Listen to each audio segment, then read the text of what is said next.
Hello, welcome to Techland Bangladesh.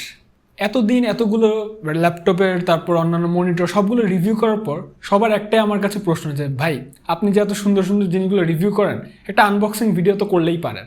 আমি বললাম ওকে ঠিক আছে, একটা আনবক্সিং নিয়ে তাহলে আসি আপনাদের সামনে। সো আজকে আমার হাতে স্টুডিওতে কিছুক্ষণ আগে Acer Aspire 7টা এসে পৌঁছেছে।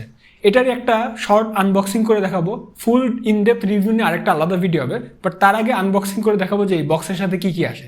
সো আপনাকে আমার জার্নিতে ওয়েলকাম জানাচ্ছি। Thank you. My name is Anurag Saha and welcome you to Techland Bangladesh.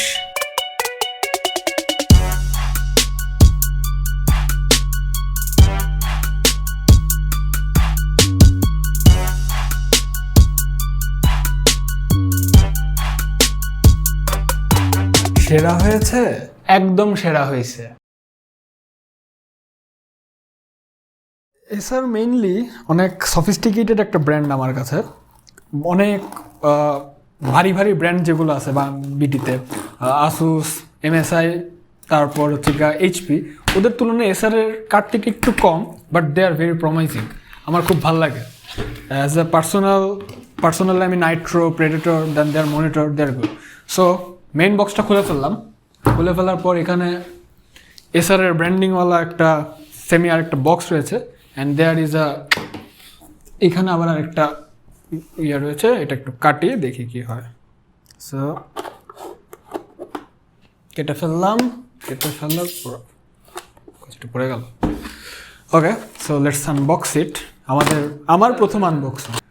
So Acer নিয়ে যেটা বলছিলাম, very sophisticated and visionary brand of course. তো খুললাম, সেটা খুলে আসলো, অ্যান্ড দেয়ার ইজ প্রথমে সাম পেপার ওয়ার্কস, Aspire 7-এর ম্যানুয়াল, এগুলো পরে দেখা যাবে, থাকুক। খুব সুন্দর করে টাইট প্যাক করা আছে ফোম টম দিয়ে। And there is charging brick, cable, nothing special at all. And then comes main জিনিসটা খুলি আর কি।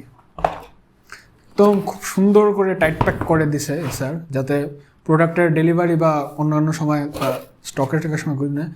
And this is the Acer Aspire 7, as you can see. বক্সগুলো আমি এখানে লিখে দিই, দরকার নেই। So Acer Aspire 7 it is. ল্যাপটপটি একটু খুলি, and it is nice, very nice gesture, অনেক সুন্দর, টাফ। 180ও আছে।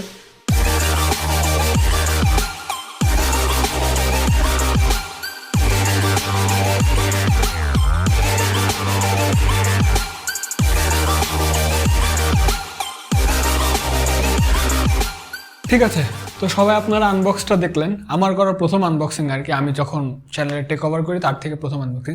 আর চিন্তার কোনো কারণ নেই, এই ল্যাপটপ নিয়ে পুরো একদম ইনডেপথ একটা রিভিউ আসবে, কারণ এই ল্যাপটপটা কিন্তু বেশ ফেমাস। আর আমি আমার প্রথম ইনহ্যান্ড ফিলিং যেটা, মানে আনবক্সিং পর যে ইনহ্যান্ড ফিলিংটা পেলাম, সেটার ফিডব্যাকটা একটু দিব। খুব রিজিড আমার মনে হয়েছে, চেসিসটা ফুল অ্যালুমিনিয়ামের, খুব স্ট্রং মনে হয়েছে, কোনো রকমের কোনো ওরকম চিপ ফিলিং আমাকে দেয়নি। বেজেলটা একটু ন্যারো মনে হয়েছে, but that's okay I think budget অনুযায়ী, অ্যান্ড সব মিলে দ্যাটস ফাইন, মানে বিল্ড কোয়ালিটি ইজ ফাইন আমার যেটুকু মনে হয়েছে। আর আপনারা যখন কোনো ল্যাপটপ কিনতে যান বা পারচেস করেন, তারপরে কিন্তু কোনো রিভিউ বা কোনো ইনডেপথ যে সফটওয়্যার টেস্টিং এগুলো কিন্তু আসলে লাগে না। আপনি কিন্তু দেখেন যে ল্যাপটপটা ওয়েটটা কেমন, মানে আপনাকে ফিলটা কেমন দিচ্ছে, প্রিমিয়াম আর রেগুলার বা বেসিক বা চিপ ফিলিং। সো সেই দিক দিয়ে this laptop will do more than average. So যাই হোক, আজকের আনবক্সিংটা এই পর্যন্ত। এরকম নতুন নতুন আরও আনবক্সিং নিয়ে আসবো, আপনাদের কথা দিচ্ছি। তো কিন্তু সেগুলো পাওয়ার জন্য অবশ্যই সাবস্ক্রাইব করে রাখবেন, লাইক ইজ এ মাস্ট। দেখা হবে পরে এই ল্যাপটপের ফুল রিভিউ অ্যান্ড অন্যান্য আরেক অনেক ভিডিওতে আছে। তো thank you, and I will catch you on the next one.